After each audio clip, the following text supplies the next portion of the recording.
kinds of forum which will feel is rather significant during this trying time, especially among students.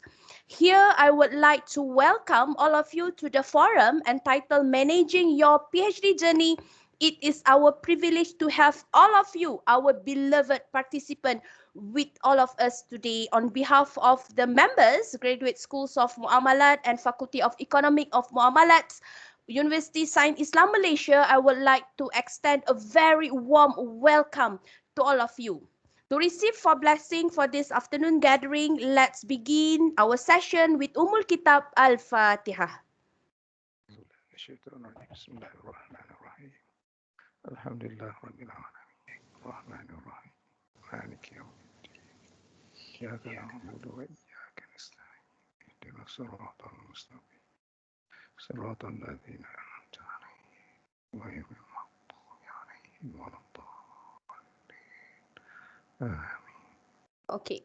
Amin, amin, ya Rabbal Alamin. But before we go further, I would like to introduce a little bit about our GSM, Universiti Sains Islam Malaysia. So I have a slide to share with you.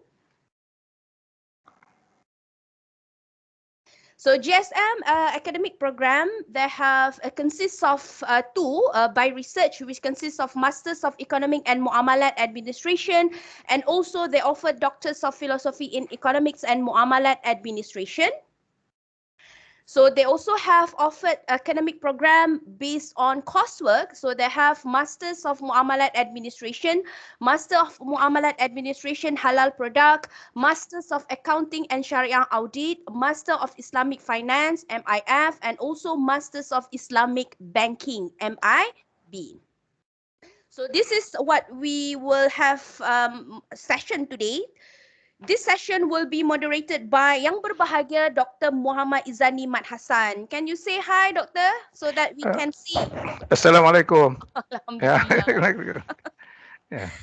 So Boleh I dengar? would like, yes, Is it quite clear? clear. Alright. Yes, Okay. very clear. So I would like to introduce about our respected moderator. He is actually former associate professor at Universiti Kebangsaan Malaysia, Graduate Schools of Business, married, and he actually from Kota Baharu, Kelantan. So you can see the people from Kota Baharu is very handsome, very cool man. So can portray by himself. His research area related to operation management, computer science, industrial management, and also quality management. Besides, we also have three distinguished panelists with us today. They are Yang Berbahagia Dr. Mohammad Hafiz Datuk Haji Jakob from College Universiti Islam Pahang Sultan Ahmad Shah. Assalamualaikum, Doktor. Waalaikumsalam, Doktor. Prof. Okay. So next, we have Yang Berbahagia Dr. Hafizah Omar Zaki from Universiti Kebangsaan Malaysia. Dr. Hafizah, can say hi so everybody can see you.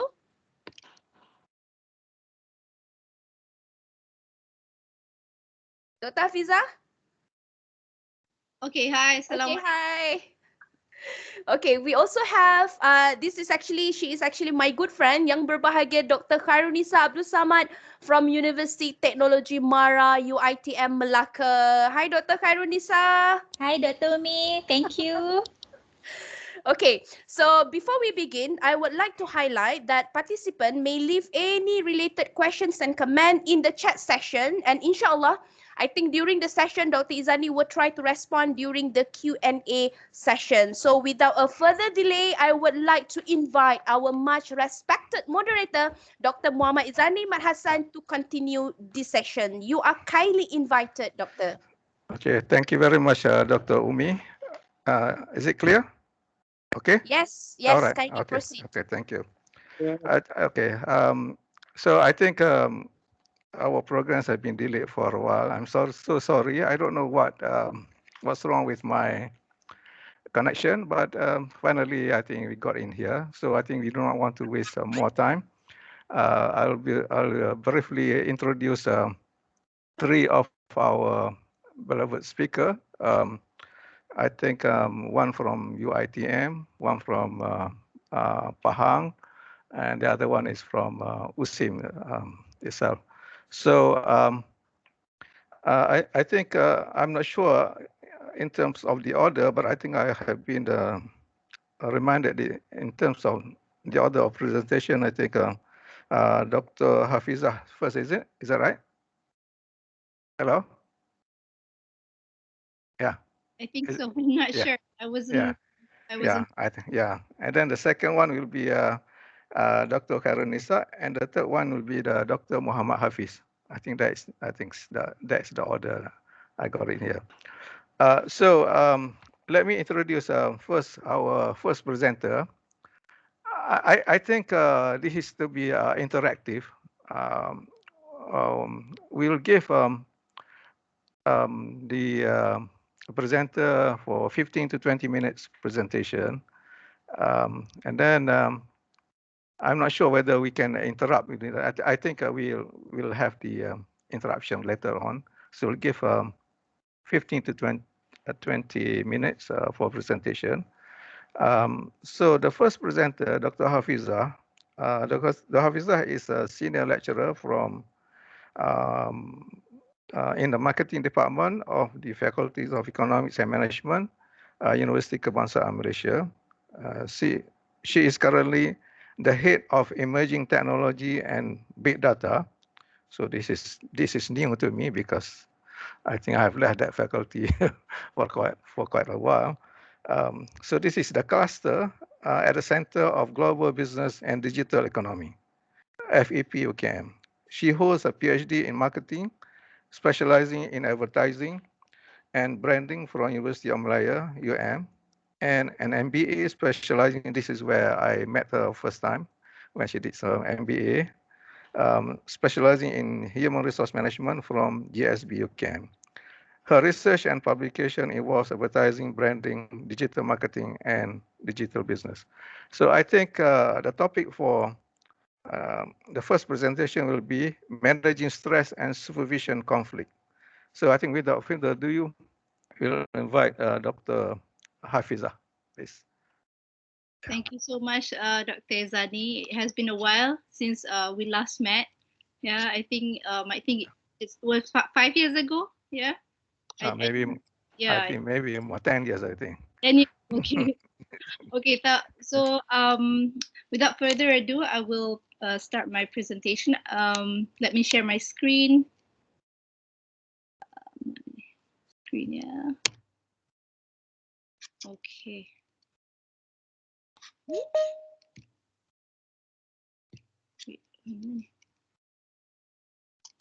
Share my screen, minimize. Okay. Can you see my screen? Yes. Yeah. All right. Yeah. Good.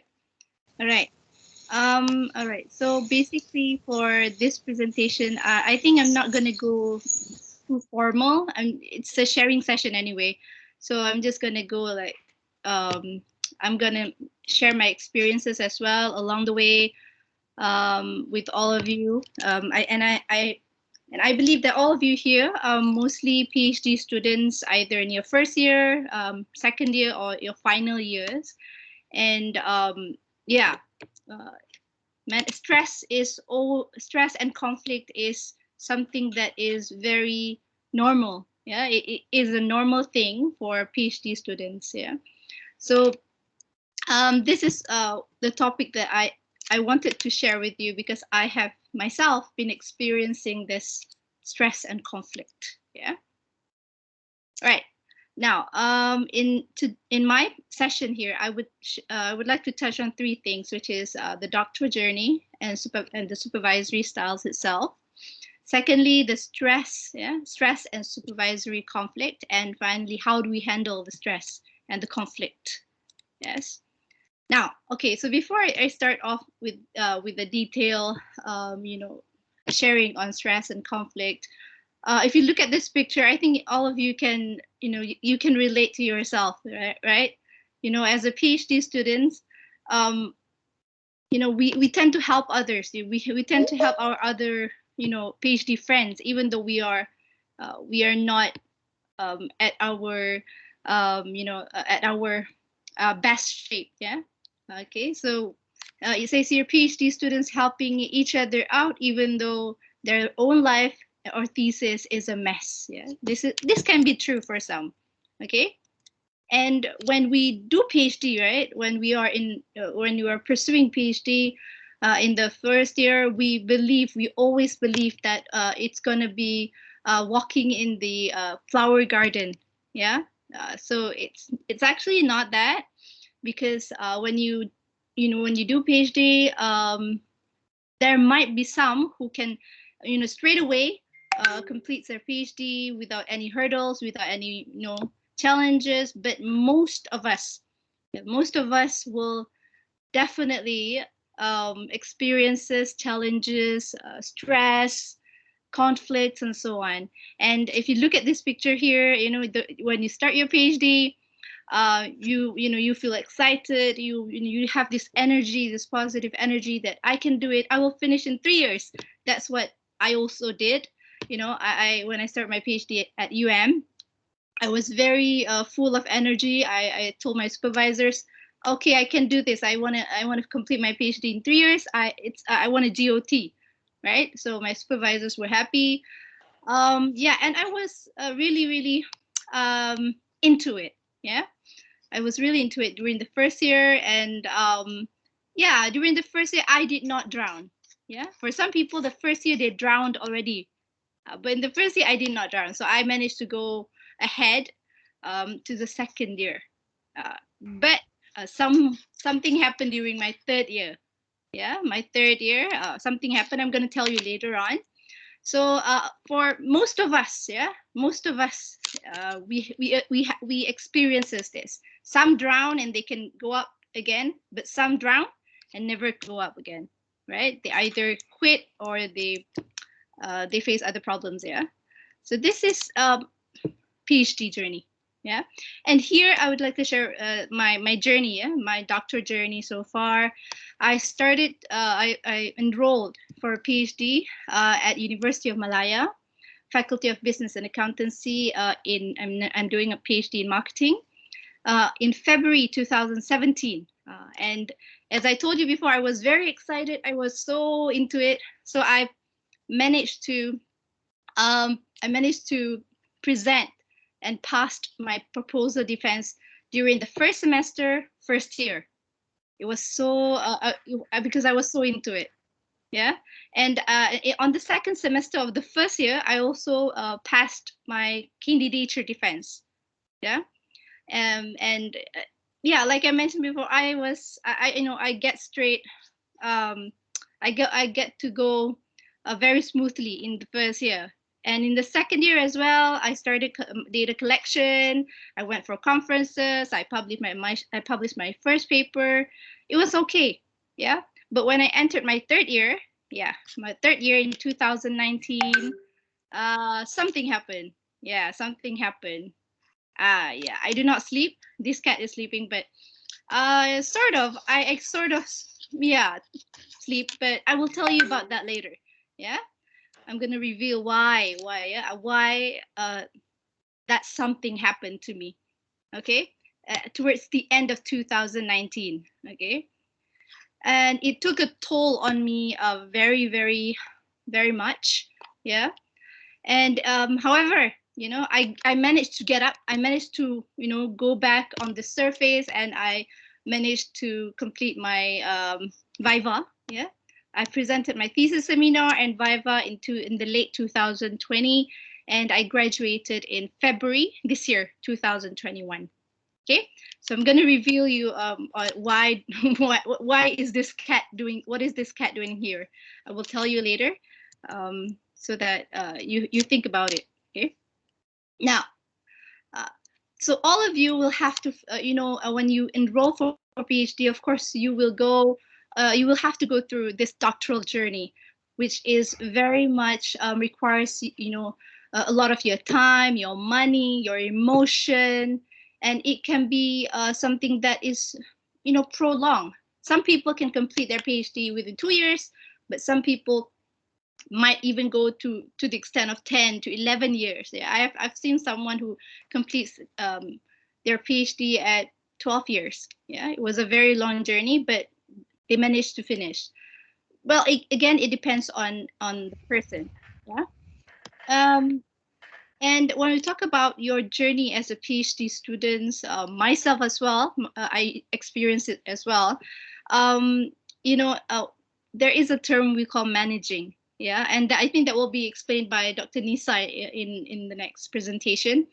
Managing supervisor. You know, we have to know how to manage our supervisors, and at the same time, the supervisors as well must know how to manage the candidates or the students as well. Yeah, because not knowing how to manage will basically leads to negative outcomes. Yeah. All right. So there should be a good supervisee relationships. And what and Graven Varma, he mentioned that supervisors and supervisee relationship is just like a marriage, but this can change over time. Yeah, along the stages. Maybe in the first year, your supervisors were very excited about you because you showed a very good performance, but towards the end, maybe you lost your motivation. You don't perform well, so that might changes the supervisor's interest in you, and so on and so forth. So that might change over time. Yeah, relationship changes over time, right? Some people, you know, they love each other so much. Yeah, husband and wife, they love each other so much, but towards the end, when they fight, you know, something bad happens, so they divorce. So that is one of the analogy, right? Now, in order for us to do PhD and being in the arena of doctoral journey, it is important to understand our supervisors. Well, of course, when we enroll for the programs, right, we don't know who is our supervisor. We know who's our supervisor, but we don't know how he or she behaves. We don't know their styles, right?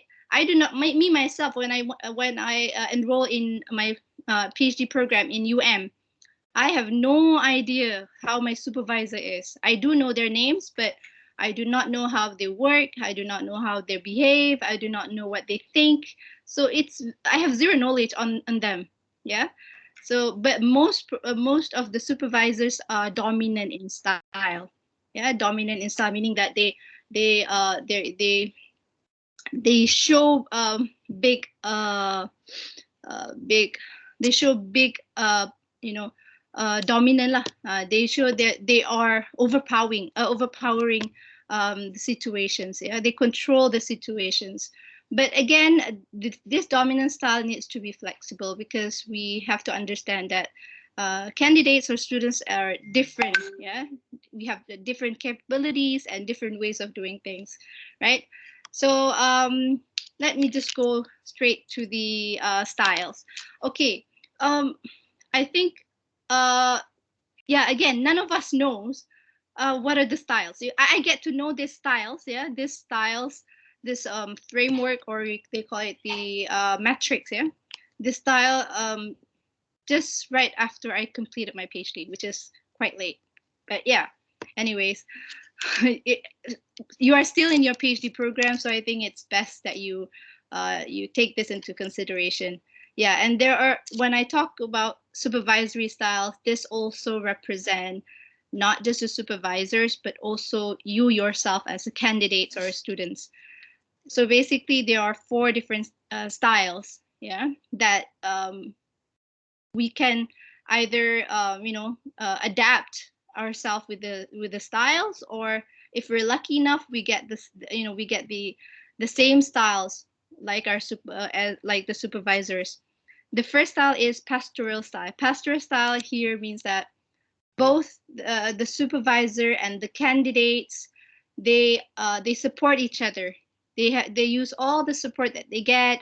They really support each other, but they have very low structure, meaning that they do not they do not follow certain rules. Yeah, they do not put importance on the deadlines, and so on and so forth. So this is the type of supervisors and candidates. Yeah. Now the second style is the contractual style. So this kind of supervisors and candidates, have a very high support. They support each other, each other's in terms of ideas, works, and so on. They also have a very high structure, meaning that they demonstrate good management skills. They follow the directions. They follow the rules and regulations, what has been explained by the institutions, and so on and so forth. So by far, contractual style is the best, meaning that if you are candidates of this style and you get to have a supervisor of this style, then you're very lucky. Yeah, right.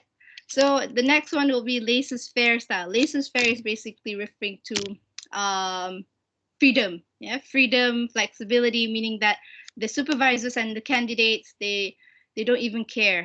Yeah, they don't support each other. They don't even care about the structure. Yeah, this is the worst of all. I mean, yeah, if you are this kind of candidates, you have to really change. And if you are not this kind of candidates, but you get this kind of supervisor who don't even care, that will be a big problem as well. Okay. Okay. Now the final one is the directorial style, where the candidates and the supervisors are very, very high in structure, meaning that they are very highly motivated. They take advantage of all the what is given by the university or the institutions, but they don't really support each other. Yeah, they do the work, but there is no support. Yeah. Okay, so it's like a shot sendiri lah. It's like you are on your own. Okay, so these are some of the styles that I think you should try to look into. How is your supervisor? Is your supervisor this style? Pastoral, contractual, laissez-faire, or directorial style? So try to look at it and think about it. Yeah, if they are not of this, if you are not the same with, you do not have the same style, then perhaps you might want to adjust or try to adopt. Make sure that you change how things works. Yeah, there's always a way to ensure that you and your supervisors matches the styles. Okay, so this is something new for me as well. Okay, so in my case, I was in this contractual style, alhamdulillah, because I got a very high support, and we followed a very high structure of completing the PhD according to what has been guided by the university's guideline. So alhamdulillah. Okay, but however, there conflict is still there. Yeah, stress, conflict is still there. Okay. So again, now, how do you get along with most difficult thesis supervisor, right? So if you get a supervisor that is very directorial, yeah, asks you to do this and that, no, and very, taking charge of everything, yeah. So how do you handle that? So Dr. Hafiz, I think we give you another 5 minutes. Okay. Yeah. It's already 20 minutes. I think you have taken. Oh, really? Okay. Yeah. All right. Sorry. Okay. So the thing is, you have to solve problems lah. I mean, you focus on the problem rather than putting your emotions at par. Now, stress and conflict, I think you know this. When you can't do anything, you can't solve anything, you become more stressed. And conflict when you are not, you're not in agreement with your supervisors, and that leads to a bigger problem. And stress, when you're tired, unable to understand, your paper got rejected, then you become stressed, and stress can be either positive or negative. Okay, some people, they enjoy stress. They feel that stress is a source of motivation, and some feel that stress is very detrimental to the health. Some got into burnout, anxiety, and so on. And conflict as well. Stress can lead to conflict, and there are conflicts with supervisors, conflict in terms of publication wise, for instance, who gets to put their names first, who gets to put their name second, and so on. And yeah, conflict can be positive and negative as well for some people. Yeah, some people feel that conflict is something that they can learn from experiences, but for some, conflict is something that is bad. Yeah, it is something that can bring into anger and resentment. So how do you manage your stress? Of course, you take a break. Yeah, you go for holidays. You talk to people. You create a hobby and so on. And yeah, stress is a little bit better than conflict. Yeah.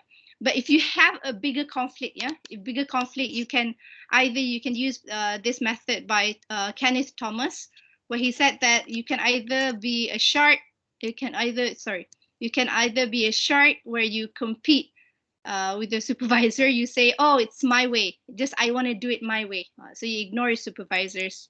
Okay, so you're very, very assertive of that. You can either be an owl or collaborative, where you say, okay, we go together our way. You and your supervisors support each other and try to solve the problems. Or you can be a turtle, where you avoid you avoid everything. No way. You went into missing in action. Yeah.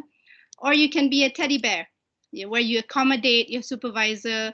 Okay, doctor, I follow your way. Yeah, your way, right? Or you can be the fox, where you compromise everything. You are atas pagala, you are on the fence, halfway. Okay lah, 50-50. So this is managing how you manage your conflict. You can either be any of these animals to solve the conflict. Yeah. All right, now these are some of the statistics that I've looked into. As you can see here, many feels that doing PhD, they're very satisfied in pursuing PhD, around 38% and around 45%. Yeah. On the second question, they feel very satisfied when doing PhD. Yeah. And life as a PhD student, 38% says that when they do PhD, they want to be intellectually challenged. Yeah, only 1% want to do PhD because of social life. Yeah, maybe they want a break from their work. Yeah, so they do PhD. Okay, so this is I'm finishing already. So again, back to why do I what happened to me towards the end of 2019 is that I took 6 months off due to burnout. Okay, so towards the end of 2019, I was so stressed. I had, I wanted to quit, so I faced burnout and anxiety, and I went for counseling. So I took 6 month break. Yeah. And these are the things that I've done. I went from recycling activities, baking, running, gardening. I went to the village. I went carpentry, a lot more. But these are some of the things that I did. So yeah, that is all. But for me, I would say that if, as a PhD student, you must have a time of your own, a break from your thesis work, because I was very into my thesis work, so I kind of lost it in the moment. Yeah. All right. Thank you so much.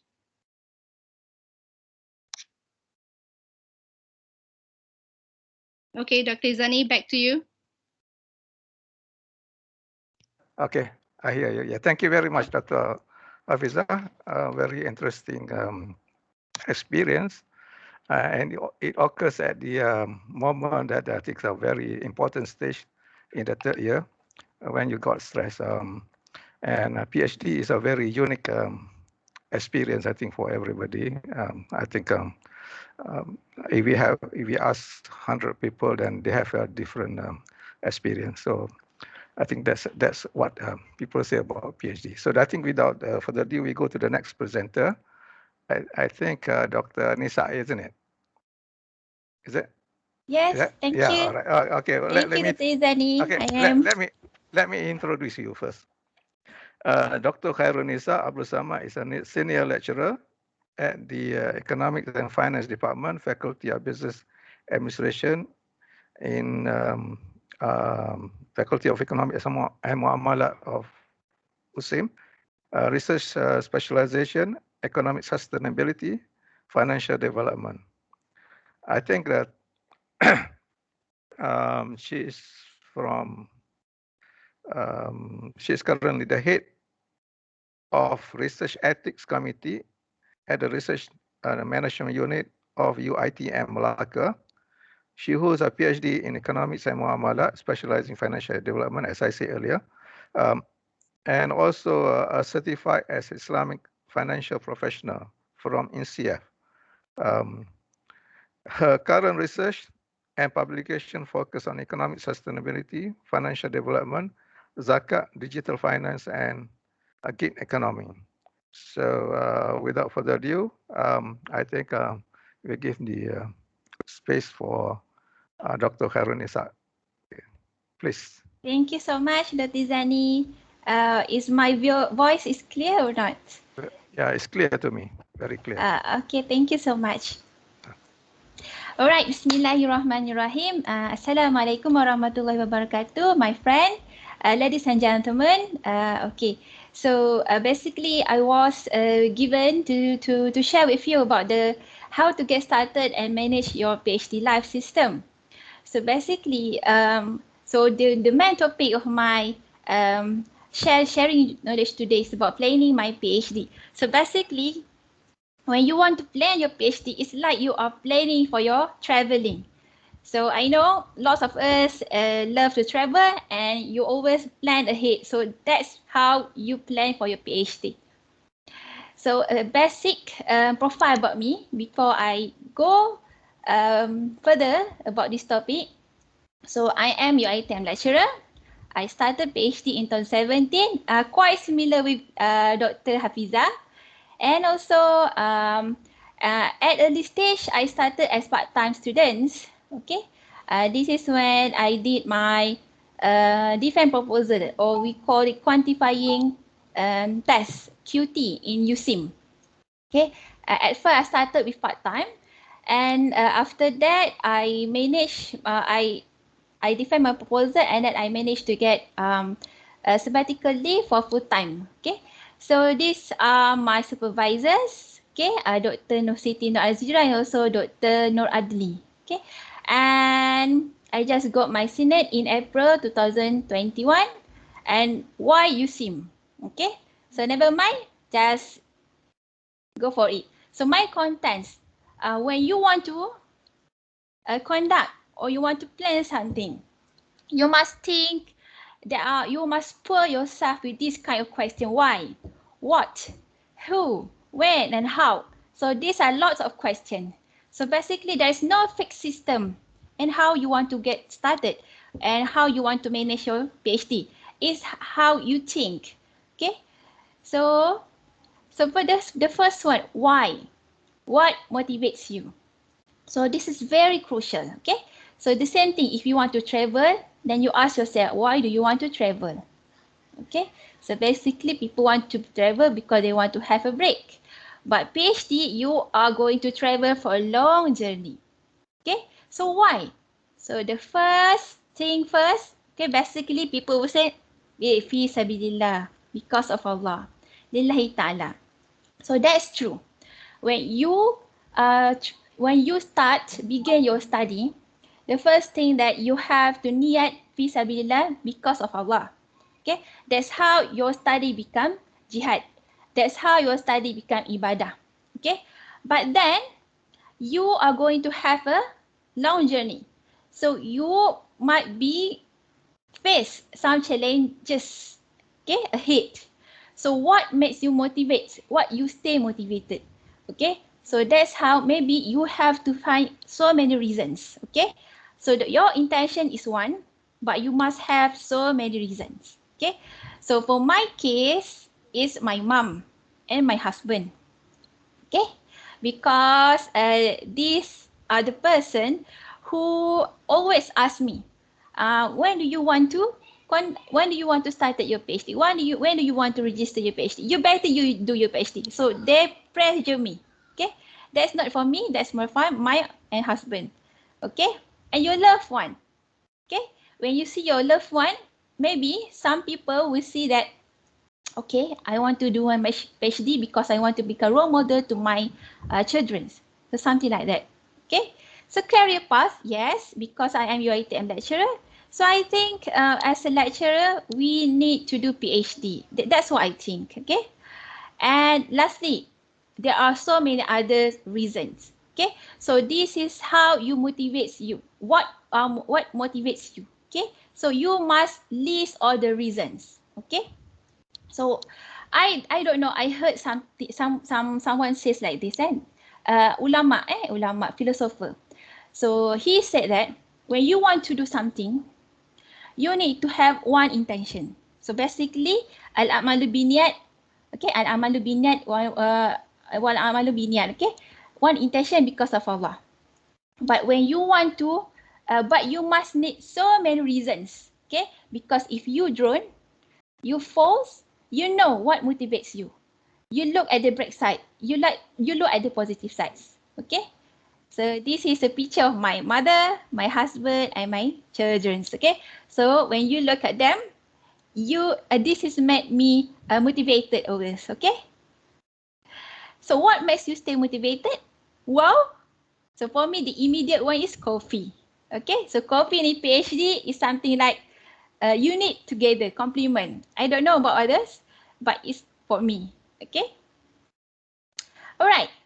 So after that, after you list down why you want to do your PhD, now you want to set something inside your mind. Okay. This is what I done. Okay. This is all what I done. All right. So PhD. How do you think about PhD? What is your thought when you think about PhD? That's the thing, thoughts, okay? Okay, see, do you think PhD simple? Do you think it's enjoy? Do you think it's easy? Or it's about break? Or it's about forgive, okay? See, let me tell you, the first thing when I want to do PhD, this is all not my thoughts, okay? So basically, when you want to PhD, you might be asked someone about the PhD. So normally that someone will tell you the challenges, the negative thoughts, okay? So many things happens, okay? But the most probably you must do is you want to clear your mind. PhD is simple, is easy, enjoy, and you are going to have a break and forgive yourself and other people. So, mind setting, okay? So once you organize your thoughts, and then everything looks clear and clean, okay? Inshallah. That's the second thing you have to do, okay? In order to start your PhD. So planning with loved one. So who supports you? So this is the third one I include before I start my PhD. Who are going to support me? Okay. So who I need in this journey? I can't do this lonely because I always listen to other people. People said that PhD is a lonely journey. No, I don't want to do that. Okay. That's why I search who can support me. Who are my loved ones? All right. So always take note of who supports you genuinely. Those are the people you should always keep around. So these are some quote, okay? And it's true. So stay motivated with the positive one and who supports you. All right. So you identify who are the loved one, who are going to support you and will be with you, stay together positive. All right. So who bless you actually? Okay, this is a question. Okay, number one, is it your mom? Is it your dad, parents? Is it your spouse if you're married? Your superior. So this is among the people I think, this is my case, that I need their bless. Okay, so if I cannot get their supports or bless, I think I'm not in my position right now. Okay, so in my case, because I have husband, so husband is the first thing. Okay, so I need to have his bless. Okay, and about my mom and dad, and also my boss. So about my boss, I very appreciate my boss because my boss always supports and always allows me to do anything related to PhD. Alhamdulillah. Okay, so again, the bless. Okay, what's the important untuk the blessed, rank the blessed and prioritize. As long as they bless you, Allah makes easy for you. So be kind to them. Okay, that's the thing. Especially for my husband and my parents, because if anything challenges I met, I have something happened, I ask them to pray for me. So that's the powerful things happen. Okay, so believe me, you must prioritize your bless. Okay, ignore others, but these are the people bless you needs in your journey. Okay, right. Surround yourself most of the time with positive people, but be careful what you share with friends. Always rather appreciate them. So because human nature psychology, we are not willing to listen others people problems because we do have our problems. That's psychology. So what I do normally, I ask them and they are going to tell me the story. So I listen. And then after I listen, I observe, I learn from the positive side, and I ask them to have coffee together. So like that. So not everything you can share. Okay. So better you just pray to Allah and tawakkal to Allah. Okay. Alright. So now when you have put your aims, you now know what stay you motivated and who supports you. Now you want to conduct your system. Remember, the system is not there for you. You are the one who created the system. So how you are going to create this system? Okay, you will lose a lot of people. Okay, this is some quote. Okay, very important. You will lose a lot of people when you're focusing on yourself. Okay, that's true. Look deep into your parents' eyes, spouse's eyes, or your children's eyes. So this what I did along the PhD. I do not want to do this lonely journey. So I work together with other people and the loved one. Okay. So how well do you know yourself? So you know everyone know about the SWOT analysis, right? The strength. So these the first steps. Okay. You must know your strength. Okay. You analyze yourself. Muhasabah. Okay. So strength. In terms of writing, are you a good writers? As a research, what is your prime time? Prime time meaning that you love to do things in the morning or in the evening or in the night during your children's sleeps. Okay, can you do housework efficiently? Are you the person or apa tu nama dia OCD OCD very clean person, or you are doesn't care anything else? Okay, so what is your strength? So what is your something that you have to ask yourself? Okay.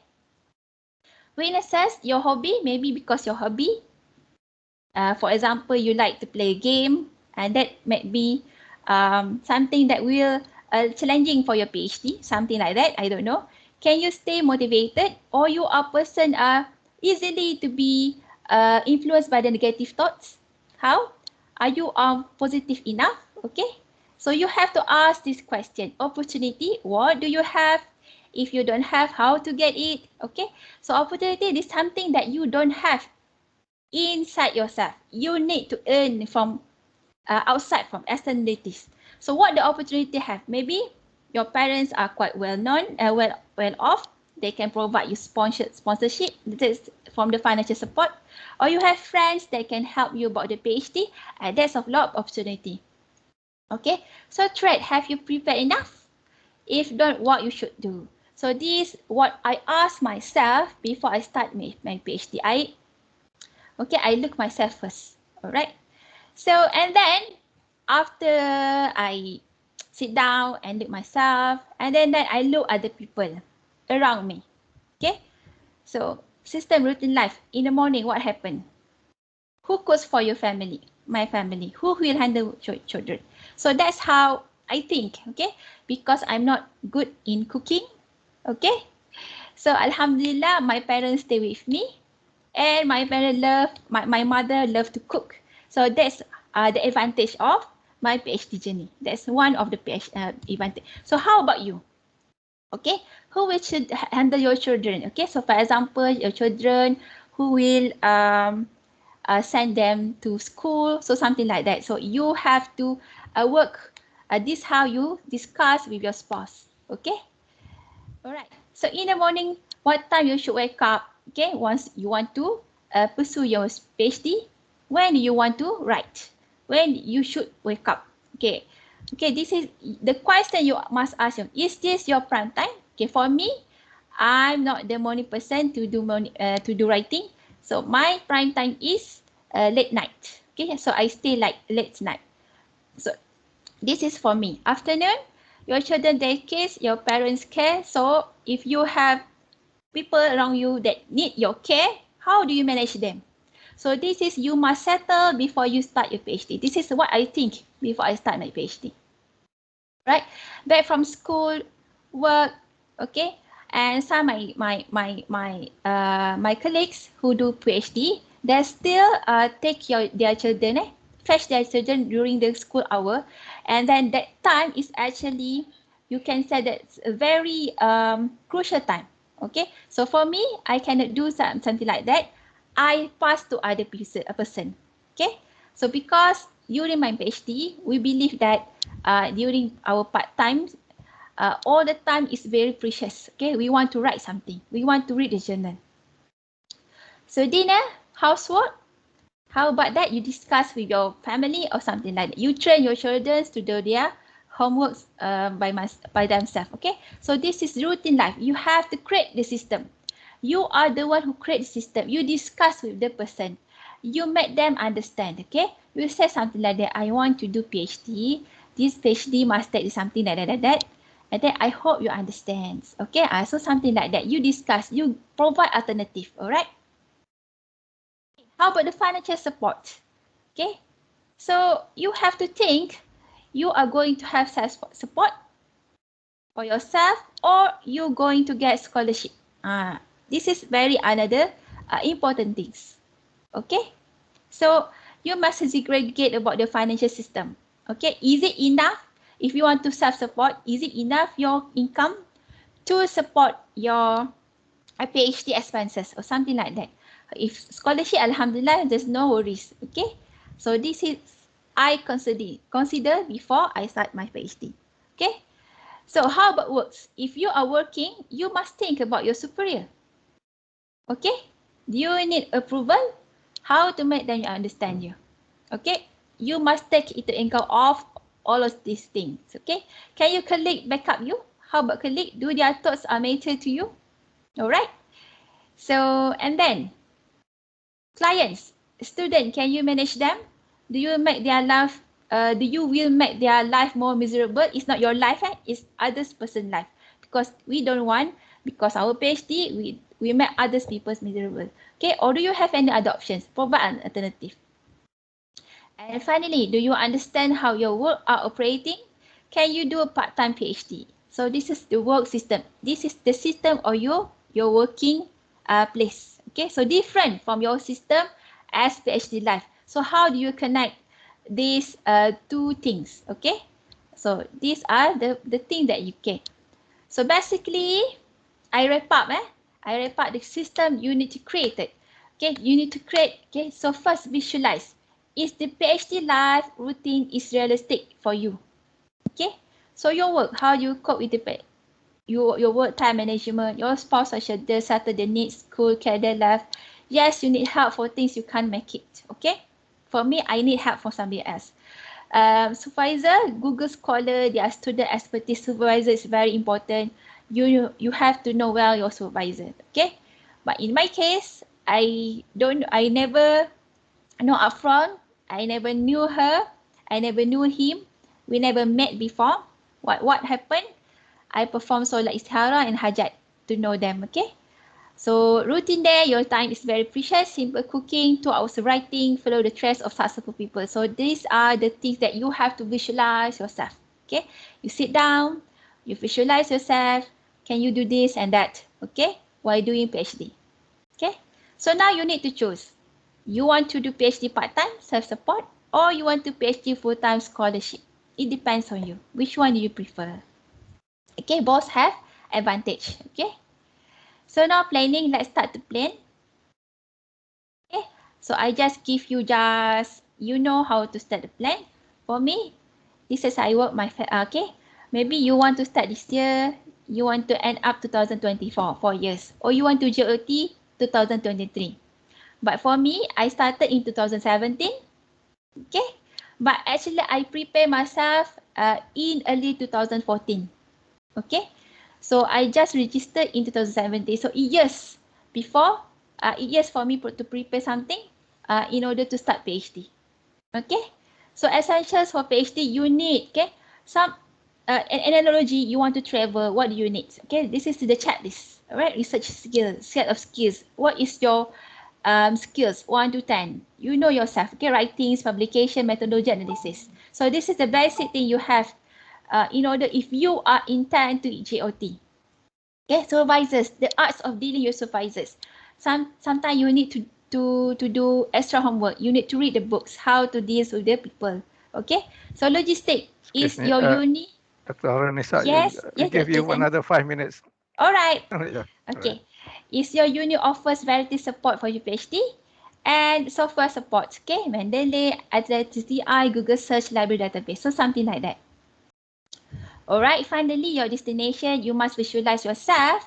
You get DR and graduate. Okay, as the PhD student convocation. Okay, inshallah. All right. So looks simple. I explained in just 50 minutes, 20 minutes, Dr. Izani, right? So looks simple, but it took me years to prepare all those things before I conduct my study. Okay, an hour of planning can save your hours of doings. So hashtag, okay, my friends, you have to clear your mind. Inshallah, PhD is easy. Make it your life easier. Okay, so enjoy your PhD. Forgive, okay? Forgive. If you forgive persons, you can go move forwards, okay, quickly, okay? And copy the successful track, okay? And tawakkul to Allah, inshallah, all right? So these are some of the pictures during my PhD, okay? My defense proposal, my SV, okay?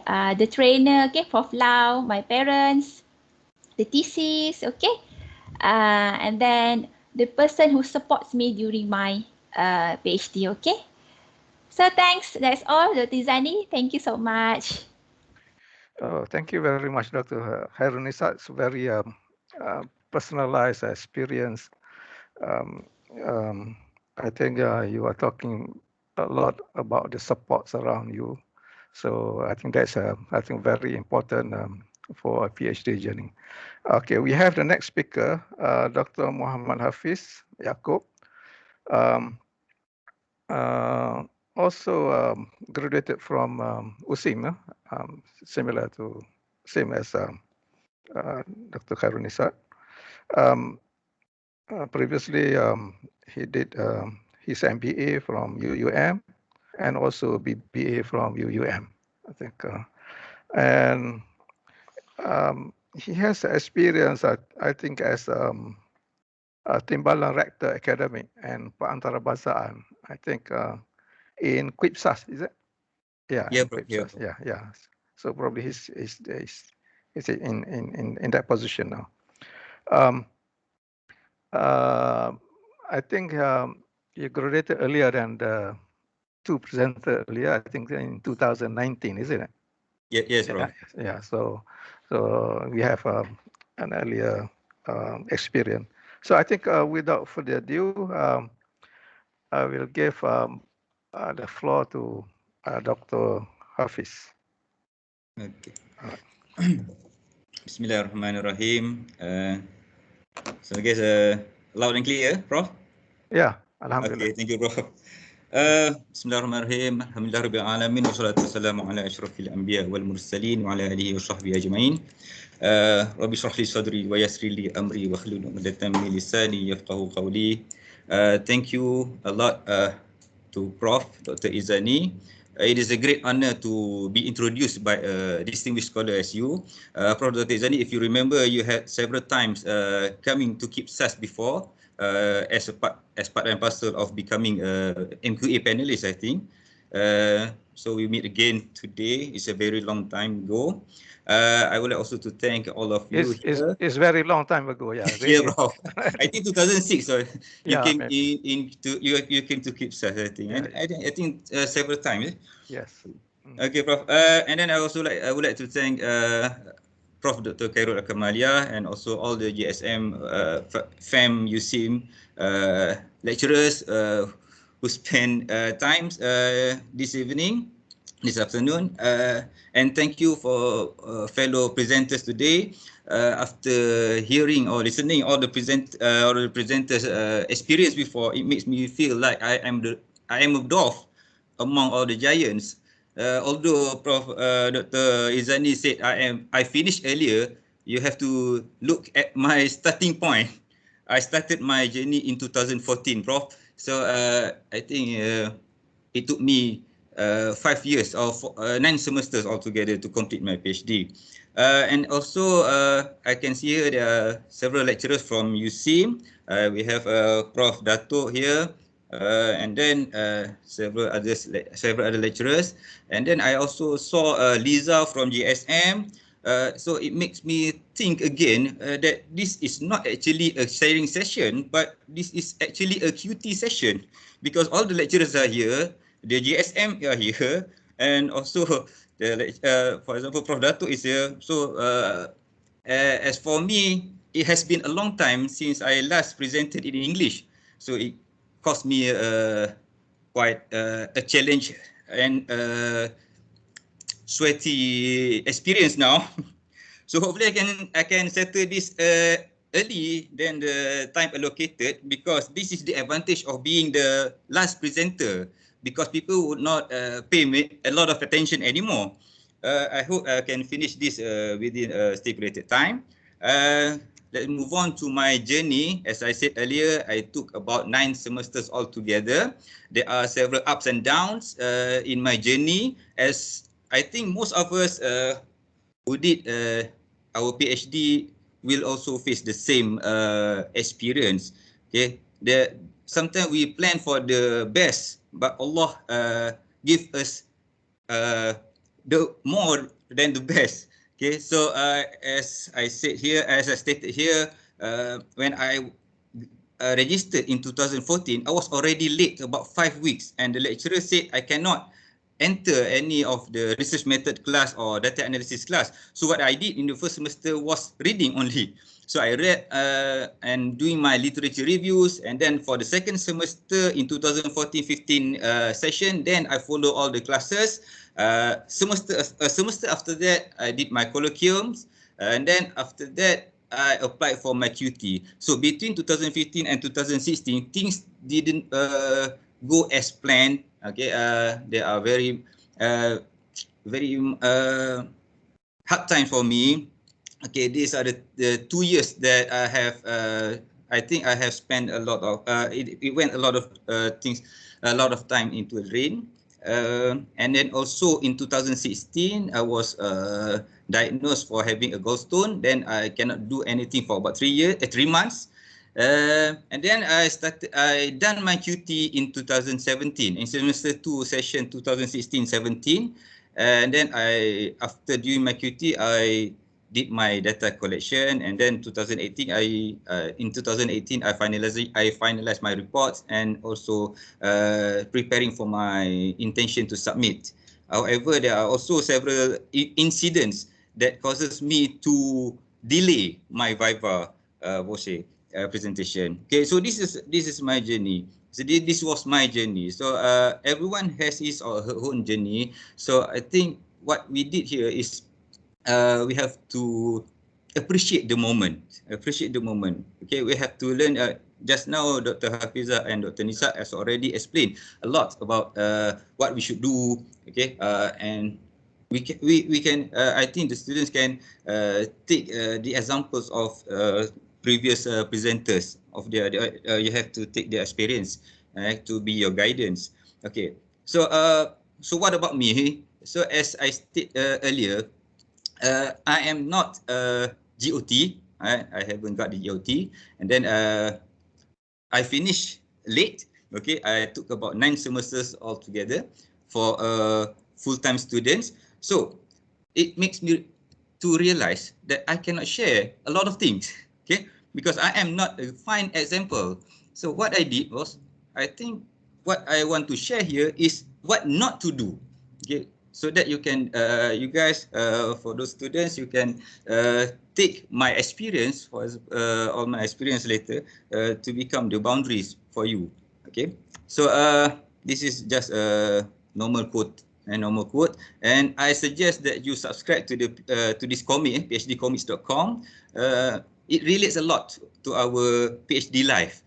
Okay, so it is absolutely undeniable that we sometimes sleep with our thesis draft. So this is quite a memorable moment for me. Okay, so we go along to the first don't, the first don't principle according to my own experience. Okay, first of all, don't expect perfectionism. Okay, perfectionism for me, it closes the door to improvement.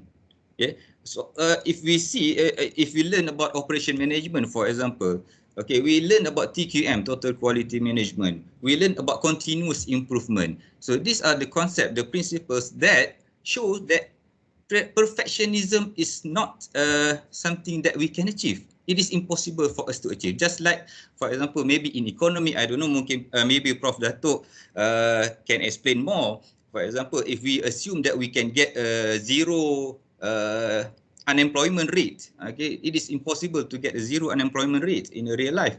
So the same goes to perfectionism. I think from my experience, perfectionism is something that is very, very impossible to achieve. That's why you have to set to avoid high and impossible standard. When we write, we know how to stop. We know how to stop and when to stop. I remember when I did my literature review in chapter 2, I just did and read. I just read too many articles, too many journals. Sometimes I read the journals and articles that are not really related to my study. So this is when we realize that we have to stop. Okay, and also we have to accept feedback. We have to accept comments with open arms and open minds. That's why it can solve a lot of perfectionism that instill within ourselves. Okay, the second don'ts is that don't be a technophobe or even worse, a Luddite. Okay, so it means that don't afraid to explore technology. Okay, we have to admit that technology plays important role in our thesis writing. So I suggest that we all explore the technologies. We explore too many software that can help us in writing our thesis. We explore reference management software, data analysis software, and then we try to install latest Office suite. Don't use 2013, 2007 Microsoft Office, and then also learn all the tips and tricks in Microsoft Word. Okay, we actually words are quite powerful software. Word, Excel, PowerPoint itself is very powerful software. So learn about all the tips and tricks. Okay, it makes us easier to write. And then I think cloud storage is a must nowadays. Okay, if I can share my experience once in 2000, I graduated my MBA in 2002. And then in 2006, I started to write my proposal for PhD. However, an incident occurred in my office where the technician accidentally formatted my laptops instead of my computer, my desktop computer in my office.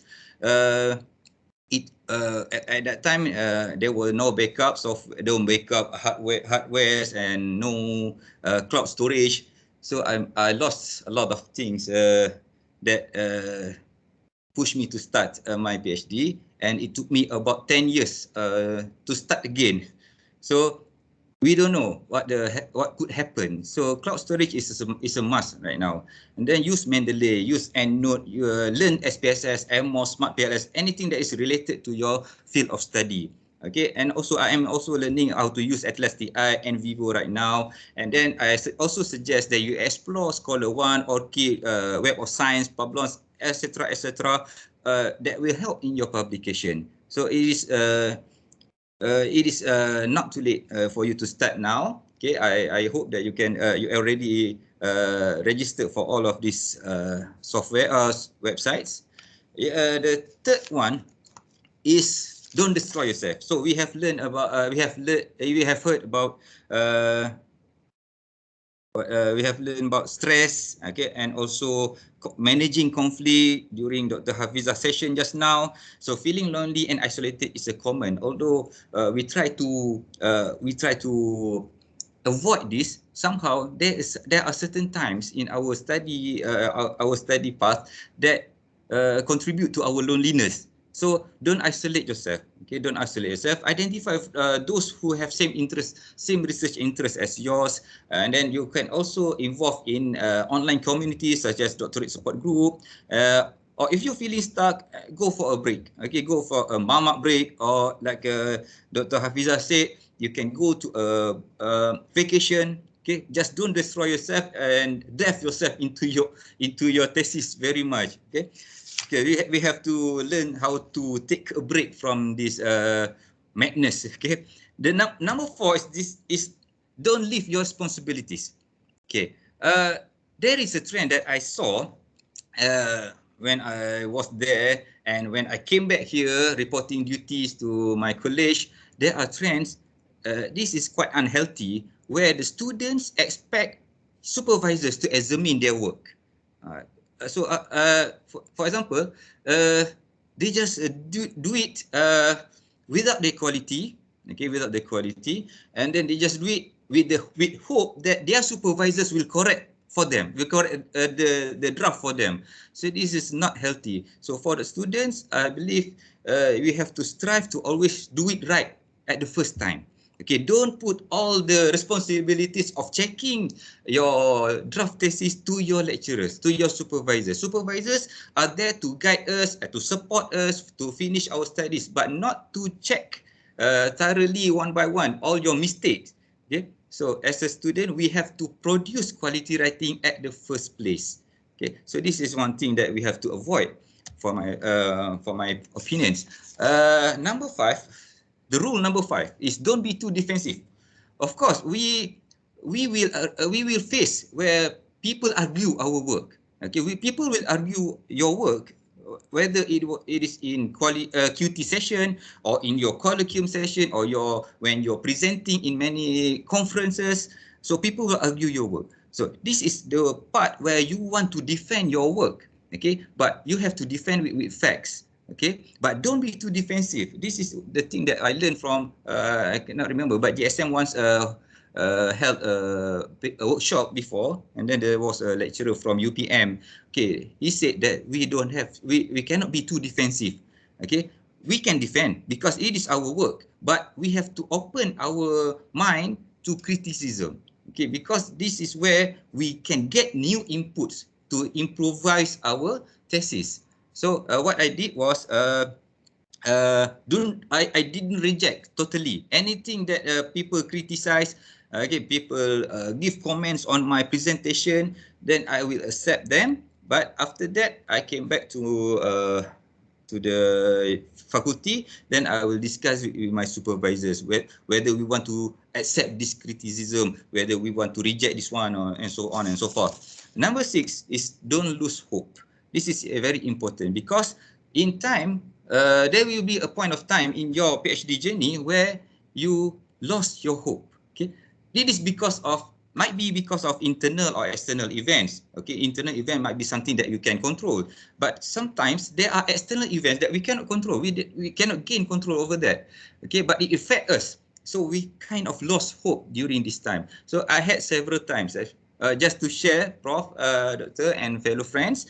For example, I have one incident where I was barred from taking Arab language. I have to take Arab competency, yeah, Arabic language.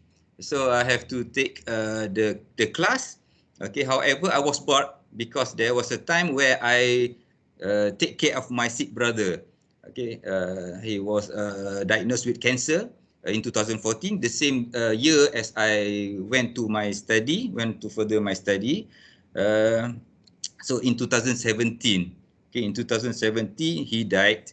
Just a few weeks before he died, I was taking care of him because he was bedridden. And then that was the time where I was barred from Arabic class during that time. So I went for appeal, but there was no response. So I accept that. But this is, for example, an external event that occurred within our journey. Okay, and also we can get bad feedback from QT or pre-viva session. Okay, so these are the things that might contribute to our feeling of losing hope. What we can do is find motivation, as what Dr. Nissa explained before and what Dr. Hafiza has explained before. So we can find motivation. Okay, the seventh principle is this is the part where we want to, you guys maybe want to prepare for your viva. Don't use fancy PowerPoint templates. Fancy template actually kills you, will kill you. Okay, for example, the upper right picture, the photo is from my viva slides. Okay, so at first time I thought this is cool. Okay, but when we want to transfer the file into the PPS computer, then we have problems. For example, incompatible fonts. So it makes all your arrangement kacau. It makes your arrangement all messed up. And then you have bad contrast because of the LCD is not very clear. And then you have to print copies. You have to print copies for your examiner. So if you want to print it black or white, sometimes it doesn't fit. Okay, it blurred out. So you have to print it in color. So I have spent about 90 ringgit just to print copies for the examiners itself. Only about 10 copies of my slides. So it cost me about 90 ringgit. And then use readable font. We think that this font is cool, but however, people cannot. Some people, they cannot see this properly. So use readable font and simplify your graphics. Okay, so maybe you have a lot of diagrams, so make it simple. Then the eighth principle is don't put your whole thesis in PowerPoint. So this is one taboo. My supervisor always taught me. Okay, he told me that avoid putting all your thesis in your PowerPoint. Okay, use KISS principle. Keep it short and simple. You can use a 10, 20, 30 rule. 10 minutes presentation, 20 slides. 30 is the font size. Or 3 times 3 or 3 times 4 rule means that there should be 3 lines. Each line only consists of 3 words. Okay, there are the rules that you can apply. And rest assured that the examiners have read your thesis. So you don't have to put all you just cannot copy and paste all your paragraph into the PowerPoint. So it makes the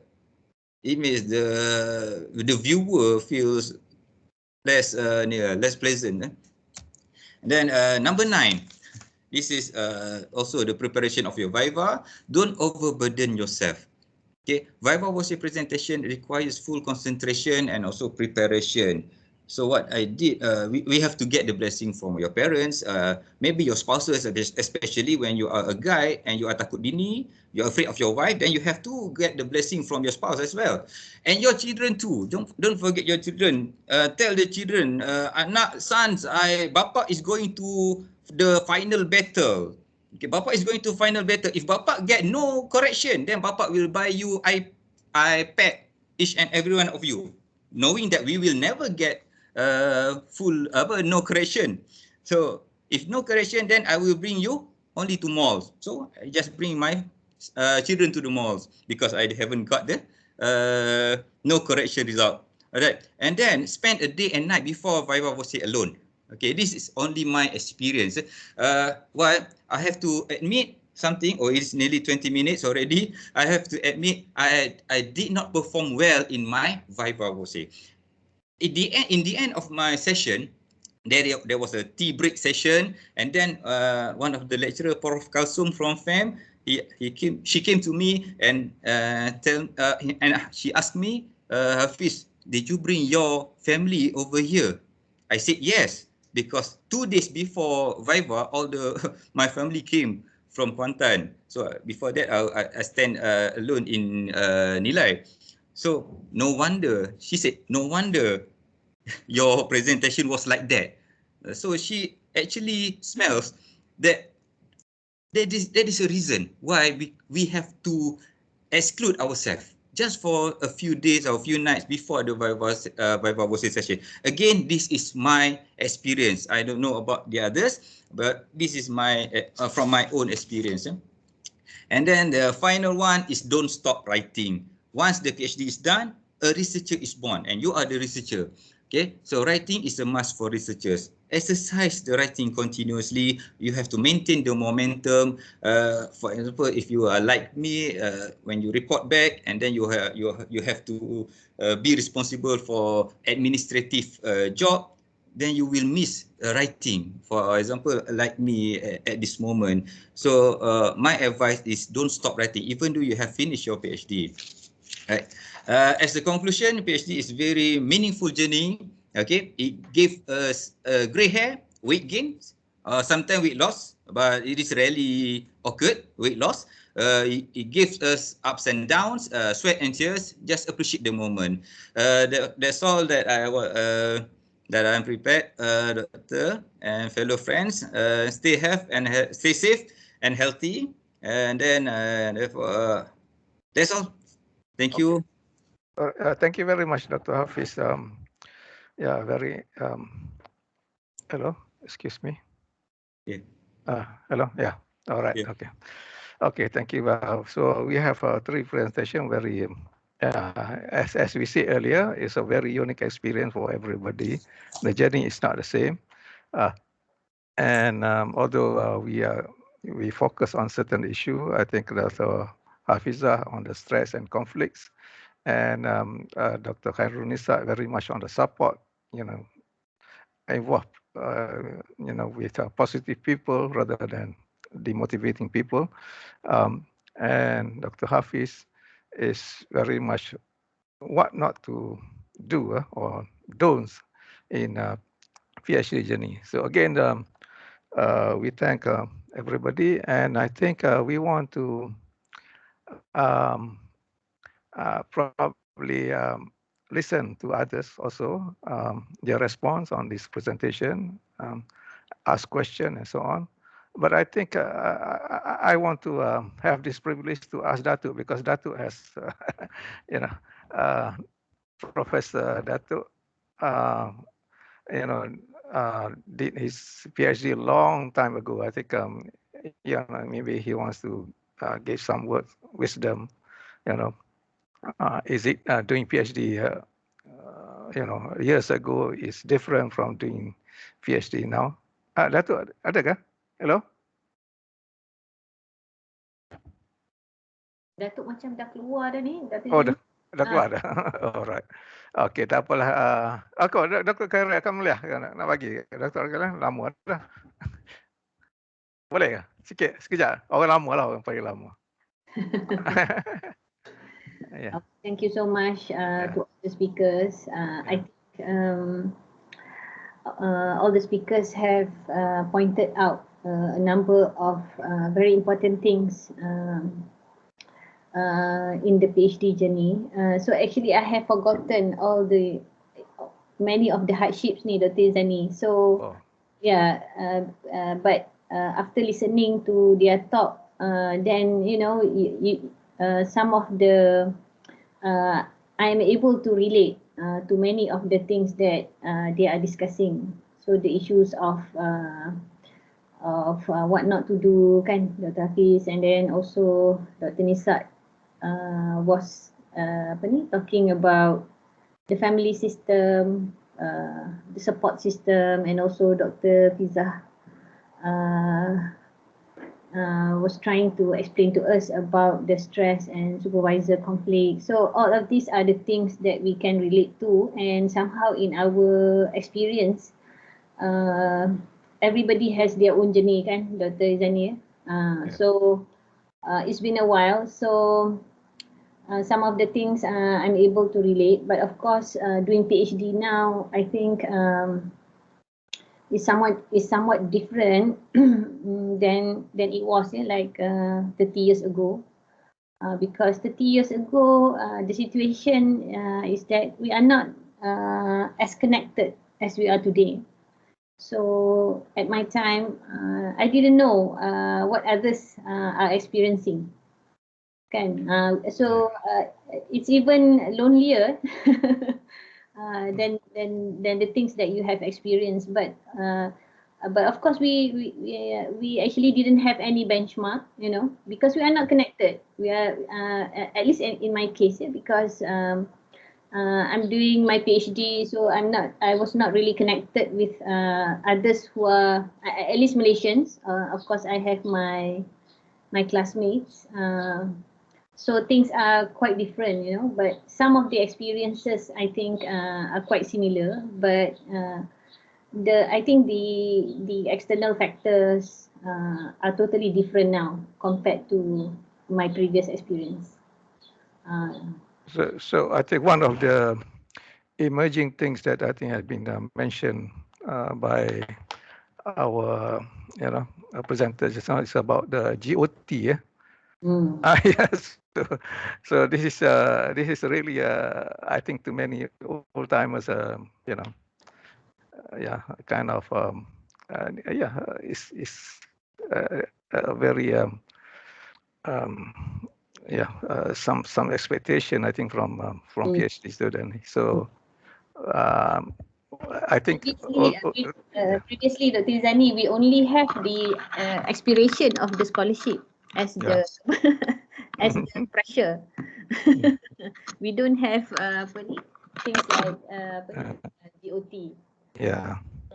So this is, I think, has been institutionalized, and I have some comments on that, but I think I reserve my comments on that. So this is very I think it's very new things for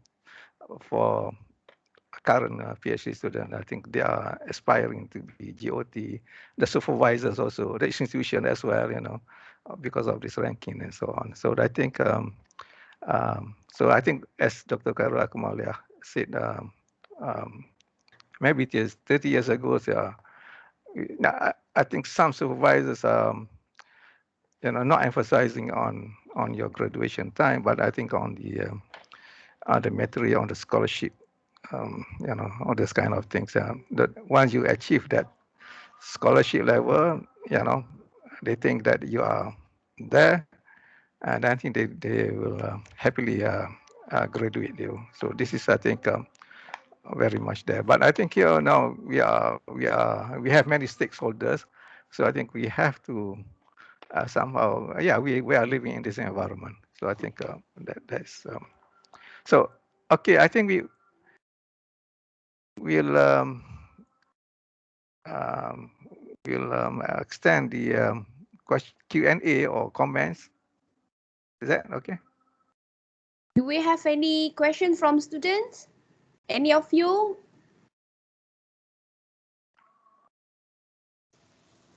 Or any feedback from our student? Okay.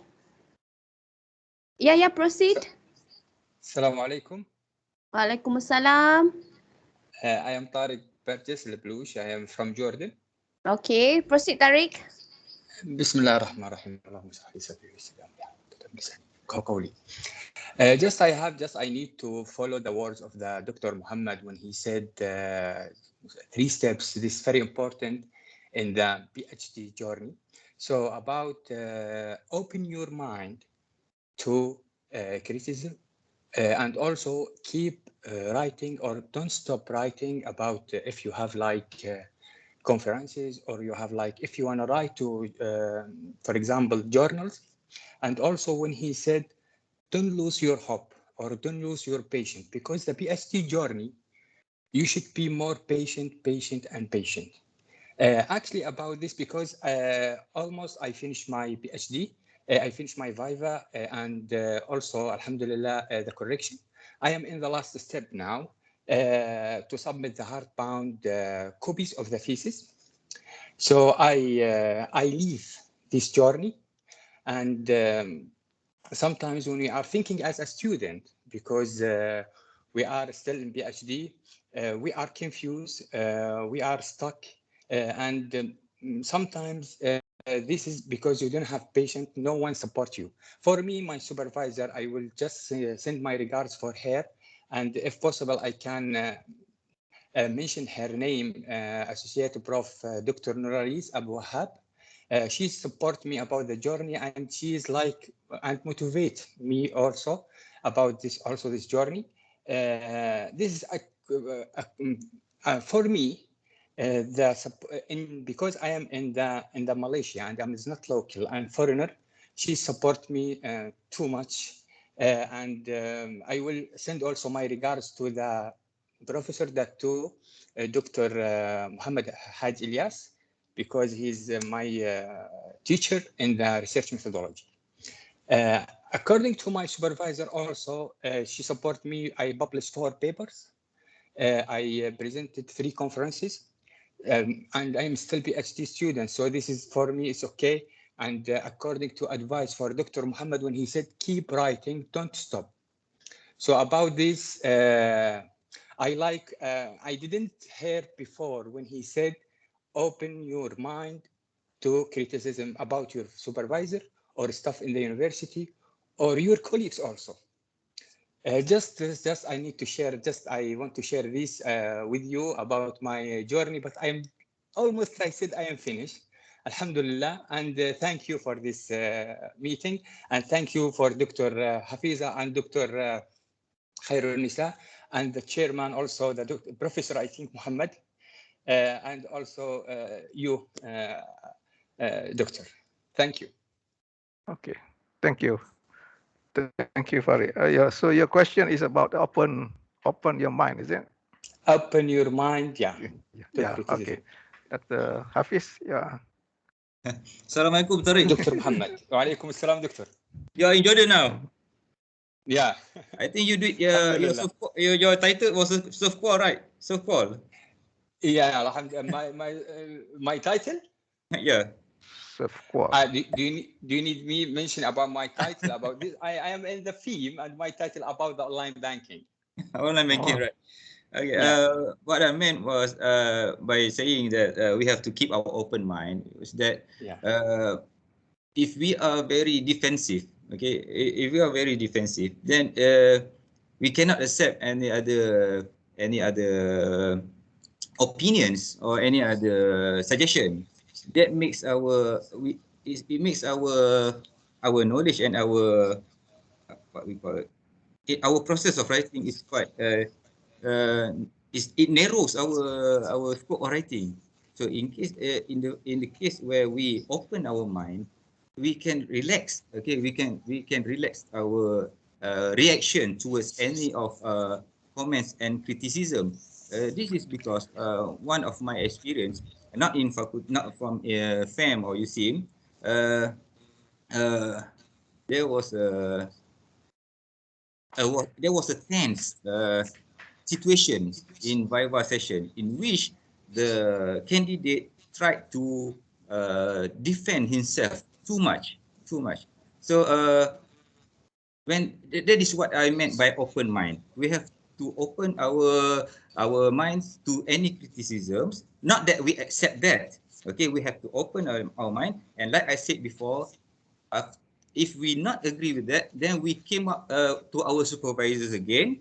Okay, and then we consult with our supervisors whether we want to accept this criticism or we want to reject this. So it is between you and your supervisors, because the ultimate thing is Mike is right. Mike is right. Yes. The one who make you pass or make you fail is your supervisor.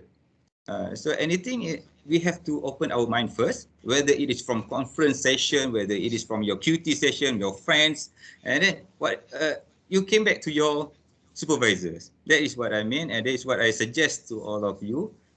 We refer anything to our supervisors for their guidance. That's all, Tariq. Thank you. Okay. Thank you, Doctor. Yeah, I think we can call Dr. Farid. And also Dr. Hafiz. for the answer. Any more? Dr. Zani ada in the chat session. They have one question from Anita Priyatina. Oh, well, what is the question? Can I read it for Yeah, you? yeah. Okay. Dear Dr. Hafiza, Dr. Nissa and Dr. Hafiz, thank you for a very inspiring talk. Alhamdulillah. Did you all have a daily habit of reading minimum numbers of journal articles? If yes, how many per day, week? I found this to be a very challenging. So any of you want to respond? Yeah. Maybe Dr. Nissa or Dr. Hafiza? Okay, I think I'll go first. Okay. Well, that's a very interesting question. Okay, back to 2017 when I started my PhD, I read quite a lot. Yeah, quite a lot. Number of articles. I think in one day I can finish around 10 to 15 articles. Yeah, in a day. So in a week, yeah, you multiply the numbers and it becomes a lot. So that's one. I read a lot. I think I read more than I should read, which also makes me confused sometimes. And Alhamdulillah, and that what leads me to be able to present my proposal defense in semester 1 in the first year, and also presented my proposal candidature defense in the second semester of the first year as well. So yeah, and again, you the person who asked this question, you have to look back at your capability. Yeah, I was really into reading. I love reading a lot. I read since I was in schools. One of my favorite things, hobby, is to read. So for me, reading is a no problem. Yeah. So for me, reading a huge number of papers is what I really love to do. But if you're the kind of person who cannot read that much, yeah, you might want to set per day maybe 2 to 3 articles. Yeah, that should be enough. Yeah, but you have to do it consistently. Yeah. All right, that's for me. Thank you. Yeah. Okay, Dr. Hafiz and Dr. Khairunisa, you want to say anything? Maybe Dr. Nissa kot. Male is known for their laziness in reading. So of course mine is not 10 articles per day. Absolutely not. Okay, Dr. Hafiz. So basically, I'm quite opposite to Dr. Hafiza. I'm not into reading as well. I'm not into readings, but I force myself to read journal because the topic of my PhD at that time is very new to me. Okay, it's very new to me. New term, so many things I want to understand, so many things. So I have to read lots. Okay. But then I found that I'm not the person who can read and understand easily. So what I do, I read and I discuss with the person who are expert. That's how you can understand the term very easily. When you discuss with other person, you found something new, and they give you something new, suggestion, new things, and lots of things you learn. Actually, okay, exactly. So after that, if you quite tired with the readings, what you can do, Anta, you read and you put inside the table. This is why, how do you do the literature review? So you don't waste your time. You read, you put inside the table, you read, you put inside the table, and then you summarize and you conclude, and you can find something similar, this paper and that paper, and then you can find the gaps and you can find the contribution. So that's how you save the time. Okay, so that's all for me. Okay, thank you. All right. Thank you. Thank you, Doctor. Yeah. I want to add some points on Dr. Nissa's ways of doing reading. It's a good thing to have that literature review table, because it really helps you to see the gaps and to start writing so that you can present your proposal later on. And one of the things here, when you read, you have to read the abstract first to see whether the paper really suit your research fields. Don't go and read papers that are not related at all, because that will you will only waste your time. Yeah, and try to, what my style is, I do skim reading. I learn the technique of skim reading, so I read from point to point, so to identify whether the paper is suitable or not. So that's how I read 10 papers in one day. Yeah, I don't really read detail on everything. Yeah, all right. So maybe you can do Okay. that. All right. Okay, thank you, Dr. Hafiza. Our session should end at 5 o'clock, isn't it? Yeah. Or hello. Hello, Dr. Yeah. Asmalia. Itulah saya. I Okay. think kalau Apa ni session kita we can continue till about 4:30. Now it's already 4:30 Okay. So any questions? Kita tengok kepada soalan. Kalau ada yang tanya lagi, masih boleh lah. Yeah. Okay.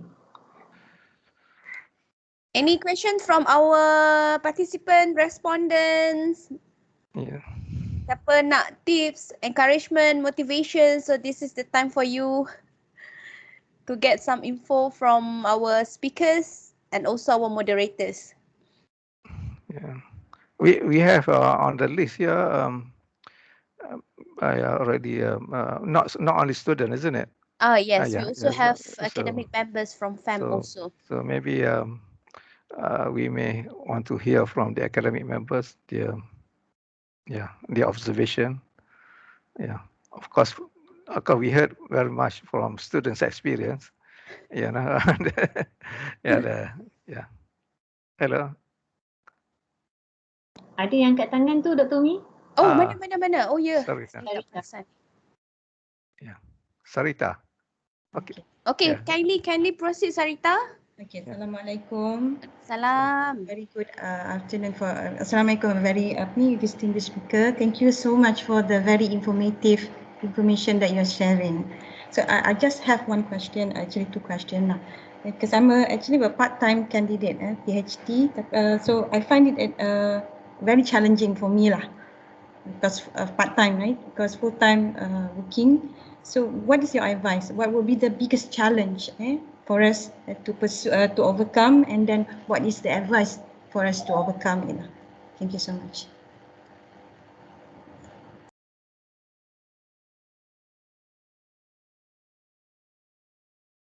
Anybody wants to answer that?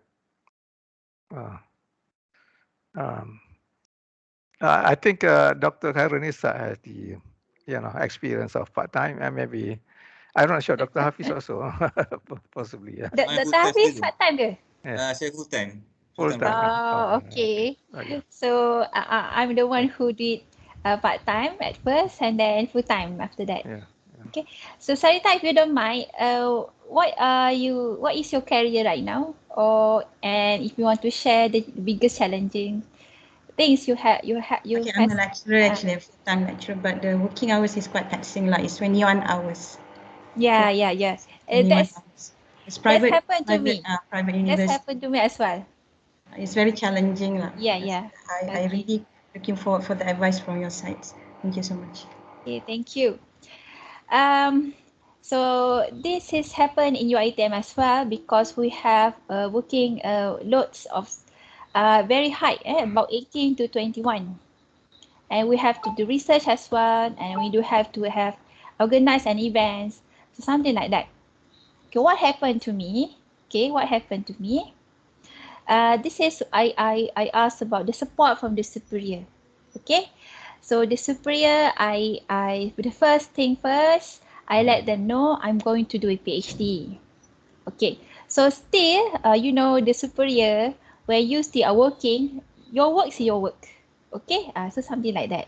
Okay, so how you are going to organize your work? Okay, so this is what need to do. Okay, you have to prioritize first. Okay, the work. Okay, so when you about the students, it's quite tired and tiresome because you have to teaching about 21 hours. But right now we are in the digital era. That's the advantage. Okay, you record. Okay, so this is how I did. You record your teachings, and then you save inside the folder, and you can save, and then you can share to your students. Okay, that's how you think. But you have to take some times when you recording. But you can save so many times. Okay, afterwards, because okay, let's say this class, you have few classes that have same subjects. Then you can give them your recordings. Then you save 1 hour, something like that. Okay, so that 1 hour you can use your time to read something, journals. You do SLR, you do some analysis. That's how you manage. Okay, but you have to be focused. Okay, but rather right now we are doing our things inside our home. So how you manage as well your children if you have children. So something like that. I understand enough. Okay, I understand enough. But that's how you create the system. This is how you create system. You try at least your routines. Okay, and the best thing is you write early in the morning before your children get up, before other person get up. Okay, you have your time like that time. Okay, so inshallah, that's all Sarita I can say. But still you have to deal with your superior, and you have to say no. That's something that is not in your prioritize, meaning that if event that is not under your, meaning not your interest, and you don't have any kind of importance, okay, related to you, you have to say no. That's the first thing first. Now you have to focus on PhD. Okay. Okay. Thank you, Dr. Nissa. I saw maybe Dr. Mahathir, who's our GSB graduates also. I think he has experience also as studying while working. So, Dr. Mahathir, you want to say anything? Hello, Dr. Mahathir? Dr. Mahathir. Yeah. Okay, you can hear me? Yeah, I can Okay, hear. Yeah. thanks. First and foremost, thank you, GSM, Dr. Cairo, my supervisor.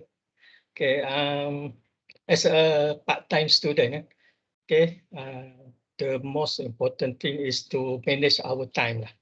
Okay, as a workers, as a parent, as a student, and also as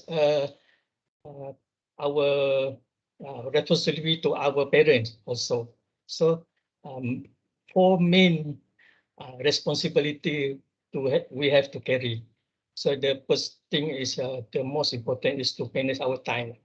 Okay, that's all. Thanks, Prof. Okay, thank you very much, Dr. Mahathir. Yeah. I think Dr. Mahathir is working with Mara, and I think they did. Mara groups did doctorate study on part-time basis mostly. So that's, I think, we have some story about that. But people like Dr. Mahathir, I think, has as he said, he mentioned about his supervisor. I think has a good person to take care, motivating. Yeah, I think your supervisors play a great role in always motivating and get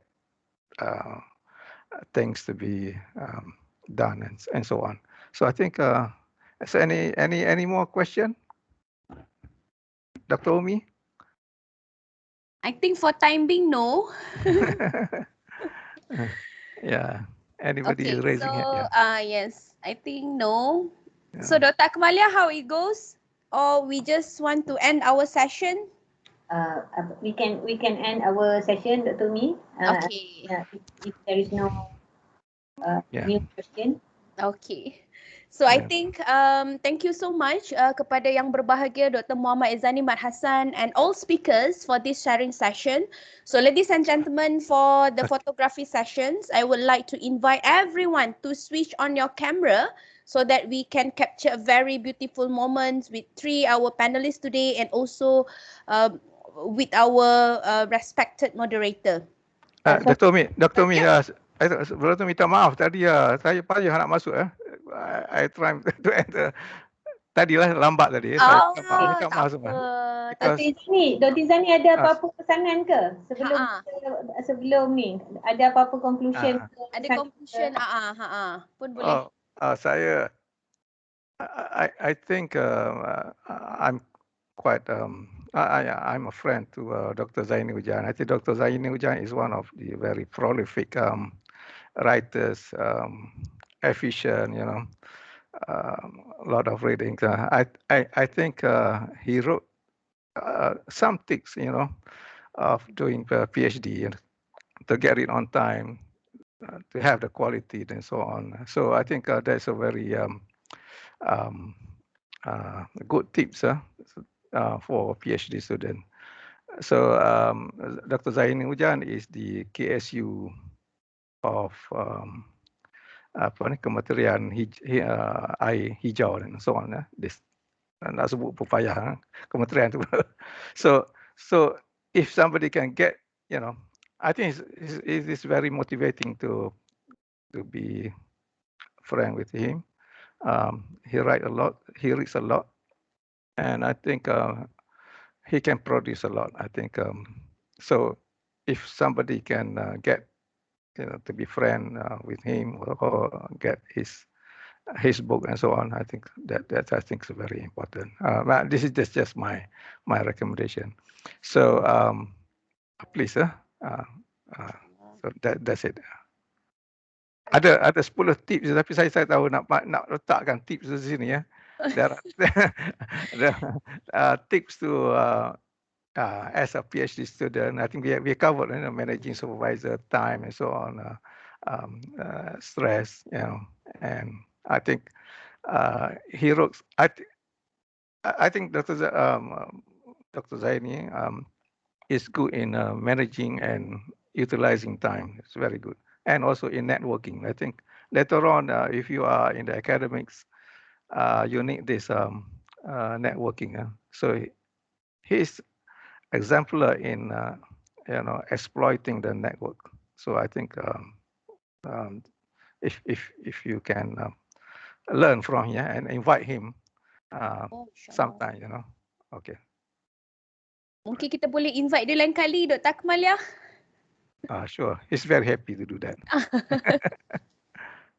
So kita nanti boleh requested pada JSM lah, insyaAllah for the next discussion maybe kan, untuk lebih formal in terms of experience and so on. Okay, maybe a few words from our organizer, Dr. Akmal ya, before we go for our photography session. Okay, thank you so much, Dr. Umi. Alhamdulillah. This is the end of our session today. Inshallah, we will have more sessions like this in the future. The spirit is to actually to continue to motivate our students, regardless of the situation that they are facing right now. So we really hope that all students continue to be motivated and continue to be engaged in their studies, so that they can actually accelerate in their studies. Although we are now basically studying in a very difficult situation because you are not able to see your supervisors, and then students are not able to actually go into the field to conduct their research in the proper sense, but basically this is a difficult situation, but we have to take opportunity of whatever situation we are in. Instead of seeing it as a problem, we take it as an opportunity. So we really hope that all students, and then congratulations to all our graduates, and then we hope that many more students will graduate despite the situation that we are facing. All the best to all students. Inshallah, we see you again in another session. Thank you so much, Dr. Izani, and all our speakers, Dr. Hafizah, Dr. Nissa, and Dr. Hafiz. Please come back to meet our students in the future. Thank you so much, everyone. Okay.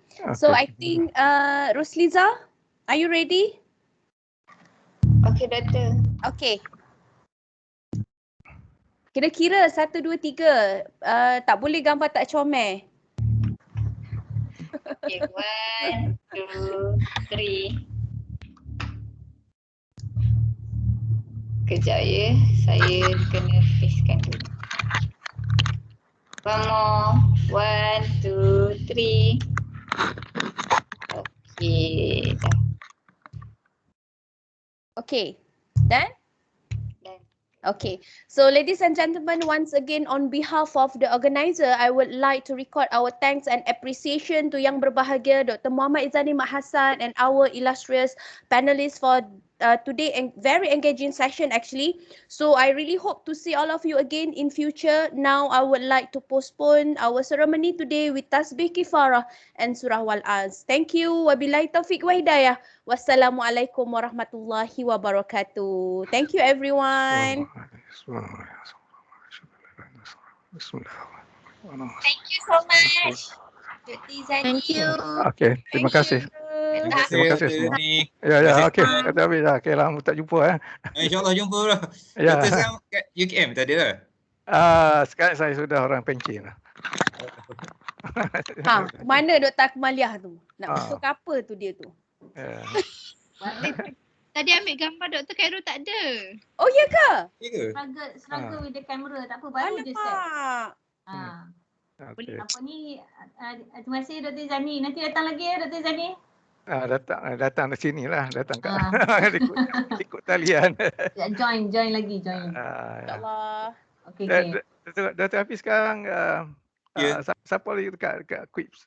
Kat Quips Dr. Zawawi. Oh, Dr. Zawawi. Dulu dia naik Presiden Akademik. Lepas tu dia naik jadi rektor dah 2 tahun dah. InsyaAllah tu unisi penuh ni Doktor. Dalam bulan ni kita dapat pengakuan pendaftaran unisi penuh. Oh, okey. Alhamdulillah ya.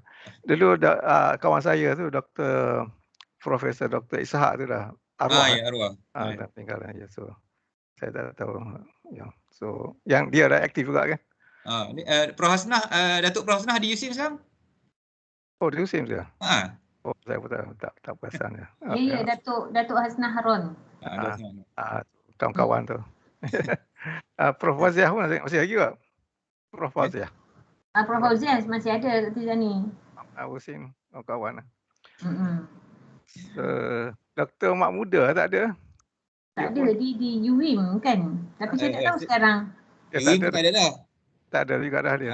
Freelance juga sekarang. Dia board